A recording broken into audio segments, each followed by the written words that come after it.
নমস্কাৰ, মোৰ নাম শ্যামলী বৰদলৈ। মই 2 মাহ হ'ল দোকানখন খোলা ইয়াতে। পূৰণ হ'ল শ্যামলীৰ সপোন।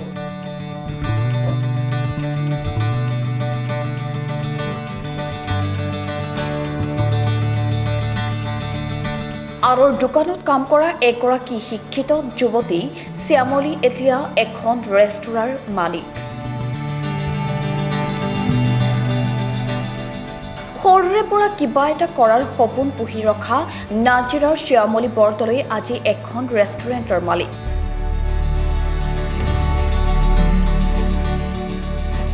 আনৰ দোকানত কৰ্মচাৰী হিচাপে 2-3 বছৰ কাম কৰাৰ অভিজ্ঞতা আছে শ্যামলীৰ। স্নাতক ডিগ্ৰীধাৰী শ্যামলীয়ে পঢ়ি থকা সময়ৰ পৰাই টিউচন কৰি নিজৰ পঢ়াৰ খৰচ উলিয়াইছিল। চাকৰি নহয়, ব্যৱসায়ৰ প্ৰতি সৰুৰে পৰা আকৰ্ষিত আছিল শ্যামলী। ইয়াৰ আগত মই টিউচন ক্লাছো দিছোঁ, MGM কলেজ গড়গাঁও, তাতো ক্লাছো দিছিলোঁ। আৰু বহুত এনেকুৱা পাল ফাৰ্মাচী, নাজিৰা ফাৰ্মাচী যিখন চবেই জানে, তাতো মই কৰিছোঁ 2-3 মাহ। মই এনেই বহি থকা নাই, খালি যেতিয়া যি কাম পাওঁ মুঠতে মই কৰিছোঁ। যিমান এক্সপিৰিয়েঞ্চ হয় নিজৰ কাৰণে ভাল। কিন্তু ব্যৱসায় এটা আৰম্ভ কৰাৰ বাবে মূলধনৰ অভাৱ আছিল শ্যামলীৰ। অৱশেষত নাজিৰা নগৰ উন্নয়ন সমিতিৰ সহায়ত নিজে উপাৰ্জন কৰি সাঁচি থোৱা টকাৰে শেহতীয়াকৈ শ্যামলীয়ে নাজিৰাৰ নগৰৰ হিতেশ্বৰ শইকীয়া উন্নয়ন প্ৰাধিকৰণ কমপ্লেক্সত আৰম্ভ কৰিলে মাই কিটচেন নামেৰে এখন ৰেষ্টুৰেণ্ট। আমি ডেভেলপমেণ্ট অথৰিটি ইয়াত খুলিছোঁ, বাৰীঘাটৰ ওচৰত আপোনালোকে পাব, চাৰিআলি চুকাফা মূৰ্তিৰ অপজিট ছাইডত। আৰু এতিয়া ঠিকে ঠাকে গৈ আছে দোকানখন।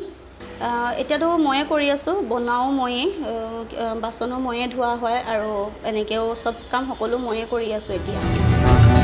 উদ্যমী যুৱতীগৰাকীয়ে নিজে হাতে প্ৰস্তুত কৰা সুস্বাদু খাদ্য সম্ভাৰে এতিয়া আকৰ্ষিত কৰিছে বহুজনক।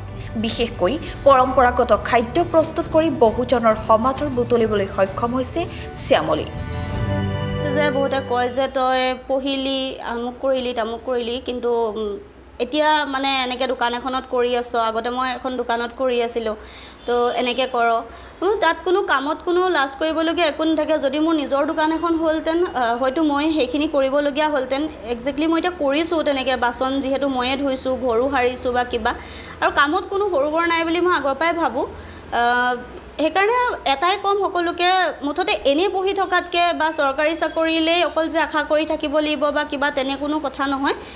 কৰিব লাগে, যেতিয়া পোৱা হয় সেইবোৰো দি থাকিব লাগে, কম্পিটিটিভ এক্সামো দি থাকিব লাগে। যদি পাই যোৱাটো ভাল কথা, কিন্তু নহ'লে চবৰে এটা এটা টেলেণ্ট আছে বা কিবা আছে, সেইখিনি মানুহে খটাওক বা কাম কৰক। তেতিয়া যিমান কামত ব্যস্ত থাকিব মানুহৰ মাইণ্ডটো সিমানে ৰিফ্ৰেছ হৈ থাকে। তো সেইকাৰণে ময়ো কেতিয়াও বহি থাকিব নোখোজোঁ, যিকোনো কাম মই কৰি থাকোঁ। শ্যামলী আন 10জনৰ বাবে আদৰ্শ হওক, তাৰে কামনা কৰিলোঁ ব্যতিক্ৰমৰ পৰিয়ালৰ পৰা।